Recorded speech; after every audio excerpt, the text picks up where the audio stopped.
বিসমিল্লাহির রহমানির রহিম। নাজরানবাসীদের প্রতি পত্র। আব্দে ইয়াসুয়ের দাদা পূর্বে ঈসাই ধর্মাবলম্বী ছিলেন। পরে তিনি ইসলাম গ্রহণ করেন। তিনি বলেন, সূরায়ে তোয়াসিন সুলাইমান অর্থাৎ সূরায়ে নামল নাজিল হইবার পূর্বে রাসূলুল্লাহ সাল্লাল্লাহু আলাইহি ওয়াসাল্লাম নাজরানবাসীদের নিকট নিম্নরূপ পত্র প্রেরণ করিয়াছেন। অর্থাৎ সূরায়ে নামলের মধ্যে বিসমিল্লাহির রহমানির রহিম নাজিল হইবার পর রাসূলুল্লাহ সাল্লাল্লাহু আলাইহি ওয়াসাল্লাম পত্রাদির শুরুতে বিসমিল্লাহির রহমানির রহিম লিখিতে আরম্ভ করিয়াছেন। এই পত্র যেহেতু উক্ত সূরা নাজিল হইবার পূর্বে লেখা হইয়াছে, সেহেতু ইহার শুরুতে বিসমিল্লাহির রহমানির রহিম না লিখিয়া অন্যরূপ লিখিয়াছেন। হযরত ইব্রাহিম, হযরত ইসহাক এবং হযরত ইয়াকুব আলাইহিসসালামের পরওয়ারদিগারের নামে আরম্ভ করিতেছি। আল্লাহর রাসূল ও মুহাম্মাদের পক্ষ হইতে নাজরানের সকল পাত্রীগণ এবং সকল অধিবাসীদের নামে তোমরা শান্তিতে থাকো। আমি তোমাদের নিকট হযরত ইব্রাহিম, হযরত ইসহাক এবং হযরত ইয়াকুব আলাইহিসসালামের পরওয়ারদিগারের প্রশংসা করিতেছি। আম্মা বাদ, আমি তোমাদিগকে এই আহ্বান জানাইতেছি যে বান্দাদের এবাদত পরিত্যাগ করিয়া তোমরা আল্লাহর এবাদত করো এবং মানুষের সহিত বন্ধুত্ব ত্যাগ করিয়া আল্লাহর বন্ধুত্ব গ্রহণ করো। যদি তোমরা ইহা অস্বীকার করো তবে জিজিয়া অর্থাৎ কর প্রদান করো, আর যদি ইহা অস্বীকার করো তবে আমি তোমাদের সহিত যুদ্ধ ঘোষণা করিতেছি। ওয়াসসালাম। পাদ্রীর নিকট এই পত্র পৌঁছিলে সে উহা পাঠ করিয়া ঘাবড়াইয়া গেল এবং অত্যন্ত ভীত সন্ত্রস্ত হইয়া পড়িল। সে তৎক্ষণাৎ শুরাহবিল ইবনে ওয়াদাআহ নামক এক ব্যক্তিকে ডাকিয়া পাঠাইল। এই ব্যক্তি হামদান নিবাসী ছিল। কোনো জটিল সমস্যা দেখা দিলে তাহাকেই সর্বপ্রথম পরামর্শের জন্য ডাকা হইত। তাহার পূর্বে আইহাম, সায়েদ বা আকেব এই ধরনের কোনো উচ্চপদস্থ ব্যক্তিকে ডাকা হইত না। অতএব সুরাহবিল উপস্থিত হইলে পাদ্রী তাহাকে রাসূলুল্লাহ সাল্লাল্লাহু আলাইহি ওয়াসাল্লামের পত্র দিল। সে উহা পড়িয়া শেষ করিল। পাদ্রী বলিল, হে আবু মারিয়াম, তোমার অভিমত কি? সুরাহবিল বলিল, তুমি তো জানো যে আল্লাহ তাআলা হযরত ইব্রাহিম আলাইহিসসালামের সহিত ওয়াদা করিয়াছিলেন যে তিনি হযরত ইসমাঈল আলাইহিসসালামের বংশধরদের মধ্যে একজন নবী প্রেরণ করিবেন। ইনি হয়তো সেই ব্যক্তি। আমি নবুয়াতের ব্যাপারে কোনো রায় দিতে পারিব না। যদি দুনিয়াবী কোনো বিষয় হইত তবে আমি তোমাকে কোনো পরামর্শ দিতাম এবং তোমার জন্য চেষ্টা করিতাম। পাদ্রী বলিল, তুমি এক পার্শ্বে সরিয়া বসো। সুতরাং সুরাহবিল সরিয়া এক পার্শ্বে যাইয়া বসিল। অতঃপর পাদ্রী নাজরানের হিমইয়ার গোত্রের জি আসবাহ শাখার বিশিষ্ট ব্যক্তি আবদুল্লাহ ইবনে শুরাহবিলকে ডাকাইয়া রাসূলুল্লাহ সাল্লাল্লাহু আলাইহি ওয়াসাল্লামের পত্র পাঠ করিয়া শুনাইল এবং এই ব্যাপারে তাহার রায় জিজ্ঞাসা করিল। সেও শুরাহবিল ইবনে ওয়াদাআহ এর ন্যায় উত্তর দিল। পাদ্রী বলিল, তুমি এক পার্শ্বে সরিয়া বসো। সুতরাং আবদুল্লাহ এক পার্শ্বে সরিয়া বসিল। অতঃপর পাদ্রী নজরানের বনু হারিস ইবনে কাব গোত্রের শাখা বনুল হিমাসের জব্বার ইবনে ফরিজ নামক এক ব্যক্তিকে ডাকিয়া রাসূলুল্লাহ সাল্লাল্লাহু আলাইহি ওয়াসাল্লামের পত্র পাঠ করিয়া শুনাইল এবং এই ব্যাপারে তাহার মতামত জিজ্ঞাসা করিল। সেও শুরাহবিল ও আবদুল্লাহ ন্যায় মতামত ব্যক্ত করিল। পাদ্রী তাহাকেও এক পার্শ্বে সরিয়া বসিতে বলিল। সে এক পার্শ্বে যাইয়া বসিল। অতঃপর পাদ্রী যখন দেখিল ইহারা সকলেই এই ব্যাপারে একমত হইয়াছে, তখন পাদ্রীর হুকুমে ঘণ্টা বাজানো হইল, আগুন জ্বালানো হইল এবং গির্জার উপর চোটের পতাকা উড়ান হইল। দিনের বেলায় কোনো ভয় ভীতি বা সংকট দেখা দিলে সাধারণত এরূপ করা হইত।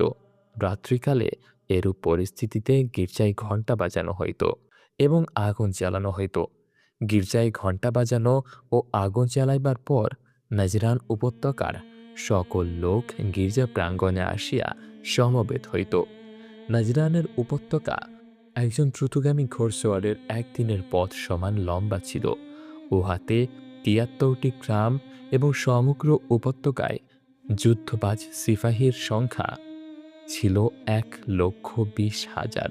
পাদ্রীর সমবেত সকলের সম্মুখে রাসূলুল্লাহ সাল্লাল্লাহু আলাইহি ওয়াসাল্লামের পত্র পাঠ করিয়া শুনাইল এবং এই ব্যাপারে তাহাদের মতামত জিজ্ঞাসা করিল। তাহাদের নেতৃস্থানীয় ব্যক্তিগণ একমত হইয়া বলিল, শুরাহবিল ইবনে ওদাআহ হামদানি, আবদুল্লাহ ইবনে শুরাহবিল আসবাহি ও জব্বার ইবনে কায়েস হারেসি এই তিনজনকে পাঠানো হোক এবং তাহারা যাইয়া রাসূলুল্লাহ সাল্লাল্লাহু আলাইহি ওয়াসাল্লাম সম্পর্কে সমুদয় বিষয় অবগত হইয়া আসিবেন। অতএব প্রতিনিধি দল রওয়ানা হইয়া যখন মদিনায় পৌঁছিল, তখন তাহারা সফরের পোশাকাদি খুলিয়া স্বর্ণের আংটি ও দীর্ঘ বহরযুক্ত কারুকার্য করা ইয়ামানি পোশাক পরিধান করিল এবং মাটির উপর কাপড় হেঁচড়াইয়া নবী করিম সাল্লাল্লাহু আলাইহি ওয়াসাল্লামের খেদমতে উপস্থিত হইয়া সালাম করিল। রাসূলুল্লাহ সাল্লাল্লাহু আলাইহি ওয়াসাল্লাম তাহাদের সালামের জবাব দিলেন না। তাহারা সারা দিন নবী করিম সাল্লাল্লাহু আলাইহি ওয়াসাল্লামের সহিত কথা বলিবার সুযোগ খুঁজিল, কিন্তু তিনি এই পোশাক ও স্বর্ণের আংটি পরিধানের দরুন তাহাদের সহিত কোনো কথা বলিলেন না। নিরুপায় হইয়া তাহারা পূর্ব পরিচিত হযরত ওসমান ইবনে আফফান ও হযরত আব্দুর রহমান ইবনে আওফ রাদিয়াল্লাহু তাআলা আনহুর নিকট গেল। সেখানে মুহাজির ও আনসারদের মধ্যে আরও অনেকে উপস্থিত ছিলেন। তাহারা বলিল, হে ওসমান, হে আব্দুর রহমান, তোমাদের নবী আমাদের নিকট পত্র লিখিয়াছেন এবং আমরা পত্র পাইয়া এখানে আগমন করিয়াছি। আমরা তাহার খেদমতে উপস্থিত হইয়া সালাম দিলাম, কিন্তু তিনি আমাদের সালামের উত্তর দিলেন না। সারা দিন আমরা তাহার সহিত কথা বলিবার সুযোগ তালাশ করিলাম, কিন্তু তিনি আমাদিগকে কোনো সুযোগই দিলেন না। আমরা তো ক্লান্ত হইয়া পড়িয়াছি। এখন তোমাদের কি রায়? আমরা কি ফিরিয়া যাইব? হযরত ওসমান ও হযরত আব্দুর রহমান রাদিয়াল্লাহু তাআলা আনহু হযরত আলী রাদিয়াল্লাহু তাআলা আনহুকে জিজ্ঞাসা করিলেন, হে আবুল হাসান, ইহাদের সম্পর্কে আপনার কি রায়? হযরত আলী রাদিয়াল্লাহু তাআলা আনহু তাহাদের উভয়কে সম্বোধন করিয়া বলিলেন, আমার মনে হয় তাহারা এই সকল পোশাকাদি ও স্বর্ণের আংটি খুলিয়া তাহাদের সফরের পোশাক পরিধান করত পুনরায় খেদমতে উপস্থিত হোক। সুতরাং তাহারা পোশাক পরিবর্তন করিয়া নবী করিম সাল্লাল্লাহু আলাইহি ওয়াসাল্লামের খেদমতে উপস্থিত হইল এবং তাহাকে সালাম করিল। তিনি তাহাদের সালামের উত্তর দিলেন, তারপর বলিলেন, সেই পাক জাতের কসম, যিনি আমাকে হক দিয়া প্রেরণ করিয়াছেন। তাহারা যখন প্রথমবার আমার নিকট আসিয়াছিল, তখন ইবলীসও তাহাদের সঙ্গে ছিল। তারপর রাসূলুল্লাহ সাল্লাল্লাহু আলাইহি ওয়াসাল্লাম তাহাদিগকে খবরাখবর জিজ্ঞাসা করিলেন এবং তাহারাও বিভিন্ন প্রশ্ন করিতে লাগিল। অবশেষে তাহারা প্রশ্ন করিল যে, আপনি হযরত ঈসা আলাইহিস সালাম সম্পর্কে কি বলেন? কারণ আমরা যেহেতু ঈসাই খ্রিস্টান এবং আমরা আমাদের কওমের নিকট ফিরিয়া যাইব, অতএব আপনি যদি নবী হইয়া থাকেন, তবে আপনার মুখে হযরত ঈসা আলাইহিস সালাম সম্পর্কে কিছু শুনিয়া গেলে আমরা খুশি হইতাম। রাসূলুল্লাহ সাল্লাল্লাহু আলাইহি ওয়াসাল্লাম বলিলেন, আজ তো আমার নিকট তাহার সম্পর্কে কোনো তথ্যাবলী নাই। তোমরা আজ অপেক্ষা করো। আমার রব হযরত ঈসা আলাইহিস সালাম সম্পর্কে আমাকে যাহা কিছু বলিবেন, আমি তোমাদিগকে জানাইব। পরদিন সকালে আল্লাহ তাআলা এই আয়াত নাজিল করিলেন। বিসমিল্লাহির রহমানির রহিম। إن مثل عيسى عند الله كمثل آدم الكاذبين অর্থ, নিঃসন্দেহে ঈসার দৃষ্টান্ত আল্লাহর নিকট আদমের ন্যায়। তাহাকে মাটি দ্বারা তৈয়ার করিলেন, তৎপর তাহাকে বলিলেন, হইয়া যাও, তখনই হইয়া গেলেন। এই বাস্তব ঘটনা আপনার প্রতিপালকের পক্ষ হইতে, সুতরাং আপনি সংশয়ীদের অন্তর্ভুক্ত হইবেন না। অতএব যে ব্যক্তি ঈসার সম্বন্ধে আপনার সহিত বিতর্ক করে আপনার নিকট সত্য সংবাদ আসিবার পর তবে আপনি বলিয়া দিন, আসো আমরা ডাকিয়া লই আমাদের সন্তানগণকে এবং তোমাদের সন্তানগণকে, আর আমাদের নারীগণকে ও তোমাদের নারীগণকে, এবং স্বয়ং আমাদের নিজেদেরকে ও স্বয়ং তোমাদের নিজেদেরকে। অতঃপর আমরা সমবেতভাবে দোয়া করি এবং তাহাদের প্রতি আল্লাহর লানত অভিশপ্পাত করি যাহারা মিথ্যাবাদী। রসুল্লাহ সাল্লাল্লাহু আলাইহি ওয়াসাল্লাম যখন তাহাদিগকে এই আয়াত পড়িয়া শুনাইলেন, তখন তাহারা হজরত ঈসা আলাইহিস সালাম সম্পর্কে এইরূপ কথা মানিতে অস্বীকৃতি জানাইল এবং মোবাহালা অর্থাৎ পরস্পর অভিশপ্পাত করিবার জন্য প্রস্তুত হইল। অতএব রসুল্লাহ সাল্লাল্লাহু আলাইহি ওয়াসাল্লাম পরদিন হজরত হাসান ও হজরত হোসাইন রাদিয়াল্লাহু তাআলা আনহুকে আপন চাদরে জড়াইয়া লইয়া মোবাহালার উদ্দেশ্যে চলিলেন। হজরত ফাতেমা রাদিয়াল্লাহু তাআলা আনহাও রসুল্লাহ সাল্লাল্লাহু আলাইহি ওয়াসাল্লামের পিছন পিছন চলিতেছিলেন।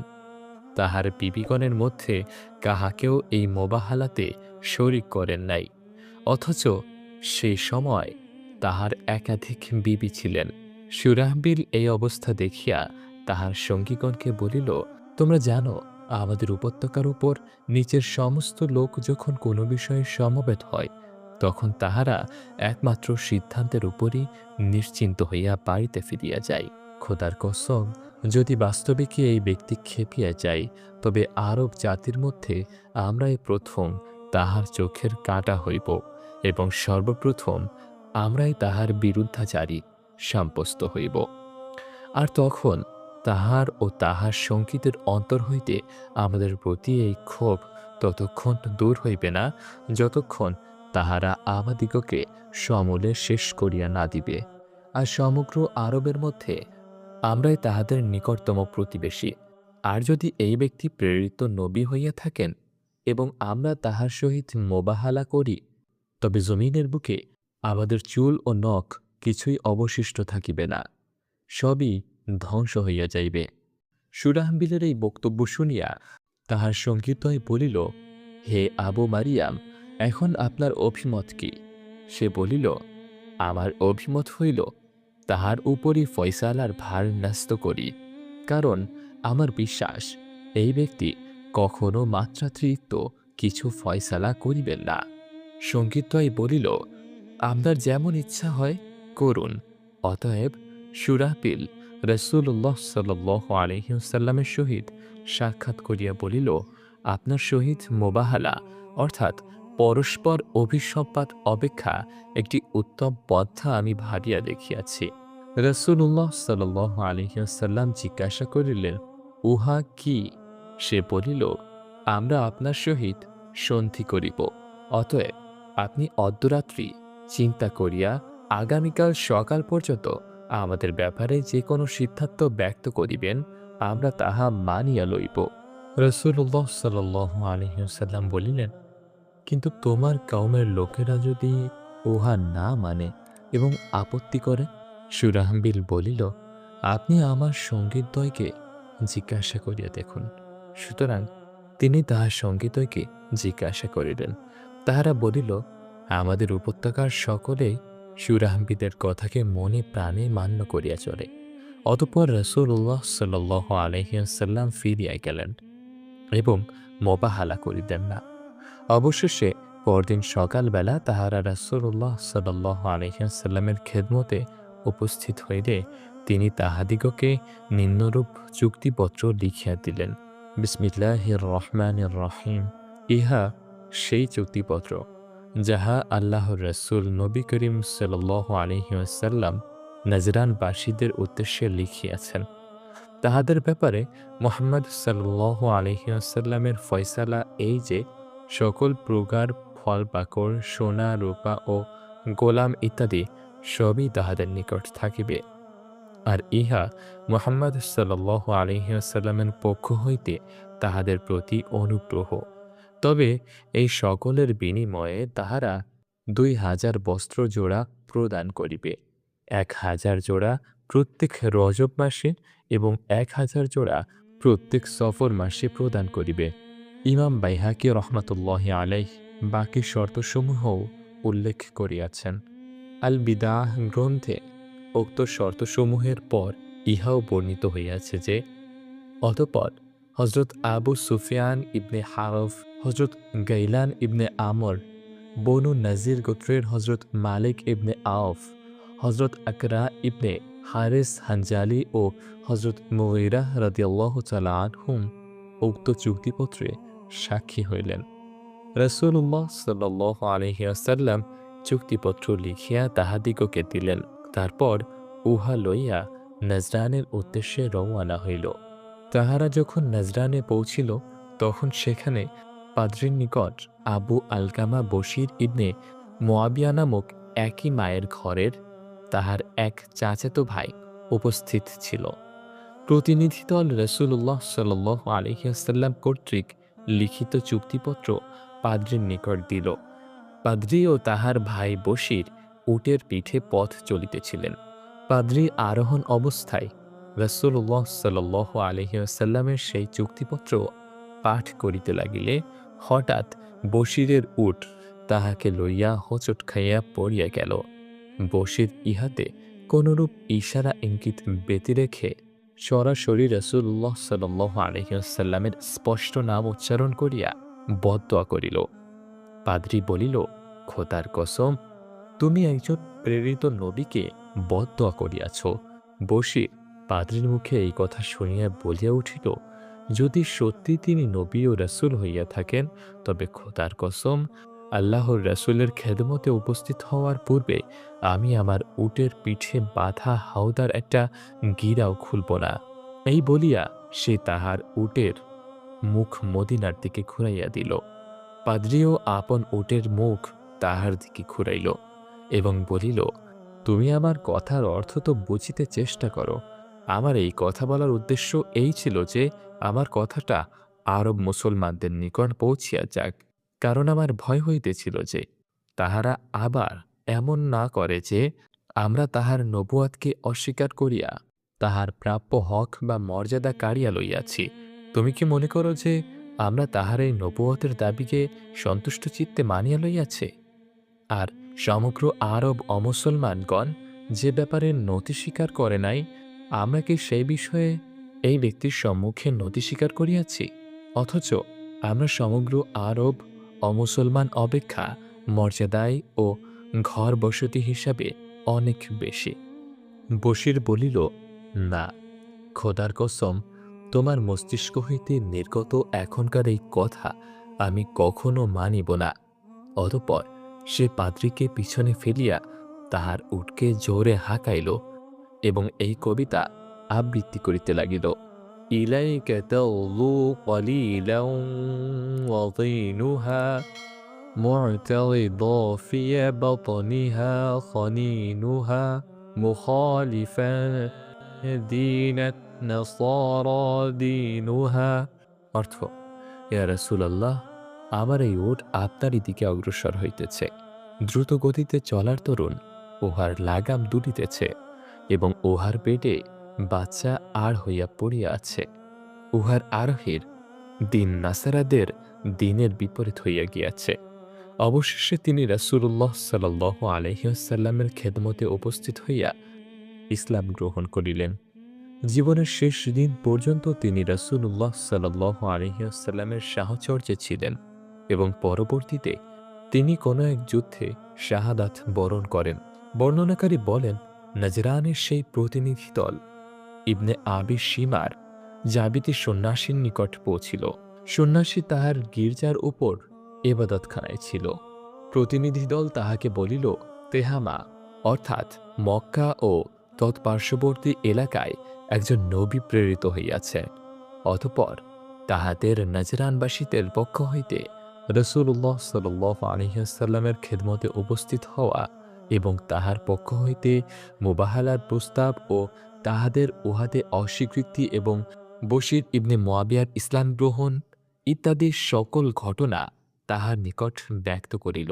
সন্ন্যাসীর সকল ঘটনা শুনিয়া বলিল, আমাকে তোমরা এই গির্জা হইতে নামাও, নতুবা আমি নিজেকে এই গির্জা হইতে মাটিতে নিক্ষেপ করিব। বর্ণনাকারী বলেন, সুতরাং লোকেরা তাহাকে নিচে নামাইয়া আনিল। সে উপহারস্বরূপ কিছু জিনিস লইয়া রাসূলুল্লাহ সাল্লাল্লাহু আলাইহি ওয়াসাল্লামের খেদমতে আসিল। তাহার আনিত উপহারের মধ্যে একটি চাদর, একটি পেয়ালা ও একটি লাঠি ছিল। উক্ত চাদরখানায় পরবর্তীকালে খলিফাগণ ব্যবহার করিতেন। সন্ন্যাসী দীর্ঘদিন রাসূলুল্লাহ সাল্লাল্লাহু আলাইহি ওয়াসাল্লামের খেদমতে অবস্থান করিল। ওহী নাজিল হইলে সে উহা মনোযোগ সহকারে শুনিত, কিন্তু ইসলাম গ্রহণ করা তাহার ভাগ্যে জুটিল না। সে অতি সত্বর পুনরায় ফিরিয়া আসিবার ওয়াদা করিয়া কওমের নিকট ফিরিয়া গেল, কিন্তু রাসূলুল্লাহ সাল্লাল্লাহু আলাইহি ওয়াসাল্লামের ইন্তেকালের পূর্বে দ্বিতীয়বার ফিরিয়া আসাও তাহার ভাগ্যে হইল না। পাদ্রী আবুল হারেস ও সাইয়েদ ও আকিব সহ তাহার কওমের বিশিষ্ট ব্যক্তিবর্গকে লইয়া রাসূলুল্লাহ সাল্লাল্লাহু আলাইহি ওয়াসাল্লামের খেদমতে আগমন করিয়াছিল। তাহারাও রাসূলুল্লাহ সাল্লাল্লাহু আলাইহি ওয়াসাল্লামের খেদমতে থাকিয়া যাহা কিছু আল্লাহ তাআলা অবতীর্ণ করিতেন তাহা মনোযোগ সহকারে শুনিত। নবী করিম সাল্লাল্লাহু আলাইহি ওয়াসাল্লাম তাহার জন্য ও তাহার পরবর্তী নজরানের অন্যান্য পাদ্রীদের জন্য নিম্নে বর্ণিত এই আদেশনামা লিখিয়া দিয়াছিলেন। বিসমিল্লাহির রহমানির রহিম। আল্লাহর নবী মুহাম্মদের পক্ষ হইতে পাদ্রী আবুল হারেস ও নজরানের অপর পাদ্রীর সহ সকল জ্যোতিষী ও সন্ন্যাসীদের জন্য এই অঙ্গীকারপত্র লিখিত হইল। তাহাদের আয়ত্তাধীন কম বা বেশি সকল জিনিসই তাহাদের নিকট থাকিবে। তাহাদের সকলের জন্য আল্লাহ ও তাহার রাসূলের পানাহ। কোনো পাদ্রী বা জ্যোতিষী বা সন্ন্যাসীকে তাহার পদমর্যাদা হইতে সরানো যাইবে না। তাহাদের কোনো অধিকার, ক্ষমতা বা কোনো পদমর্যাদা হরণ করা যাইবে না। তাহাদের জন্য আল্লাহ ও তাহার রাসূলের এই পানাহ বা আশ্রয় ততদিন বলবৎ থাকিবে যতদিন তাহারা সঠিকভাবে চলিতে থাকিবে এবং মানুষের জন্য কল্যাণ কামনা করিতে থাকিবে। তাহাদের উপর কেহ জুলুম করিবে না, আর তাহারাও কাহারও উপর জুলুম করিবে না। হযরত মুগিরাহ ইবনে শুবা রাদিয়াল্লাহু তাআলা আনহু এই পত্র লিখিয়াছিলেন। বিদাহ। প্রিয় শ্রোতাবৃন্দ, আজকের ঘটনা ছিল এই পর্যন্তই। সাহাবী রাদিয়াল্লাহু তাআলা আনহুম আজমাইনদের জীবনী সম্বলিত বহু ভাষায় অনুদিত বিখ্যাত গ্রন্থ হায়াতুস সাহাবায়ের প্রথম খণ্ড এবং পৃষ্ঠা নম্বর 218 থেকে পাঠ করিলাম। আজকের ঘটনার নাম ছিল নজরানবাসীদের প্রতি পত্র। আজকের এই ভিডিওটি কেমন লেগেছে অবশ্যই কমেন্ট করে জানাবেন এবং সম্পূর্ণ হায়াতুস সাহাবা বইটি ধারাবাহিকভাবে শুনতে আমাদের চ্যানেলটি সাবস্ক্রাইব করে আমাদের পাশেই থাকুন এবং কমেন্ট করে অবশ্যই জানিয়ে দিন আজকের ভিডিও থেকে আপনি কি শিখলেন, কি জানতে পারলেন, কি বুঝতে পারলেন। এবং আজকের ভিডিওটি যদি ভালো লেগে থাকে অবশ্যই আপনার বন্ধুর কাছে, আপনার প্রিয়জনের কাছে শেয়ার করুন, যাতে তাহারাও ইসলামের স্বর্ণযুগের কাহিনী সাহাবী রাদিয়াল্লাহু তাআলা আনহুম আজমাইনদের জীবনী জানতে পারে, শুনতে পারে, বুঝতে পারে। আজকের মতো এই পর্যন্তই। ইনশাআল্লাহ দেখা হবে পরবর্তী ঘটনাতে। ততক্ষণ পর্যন্ত ভালো থাকুন, সুস্থ থাকুন এবং আমাদের সাথেই থাকুন। আল্লাহ হাফেজ।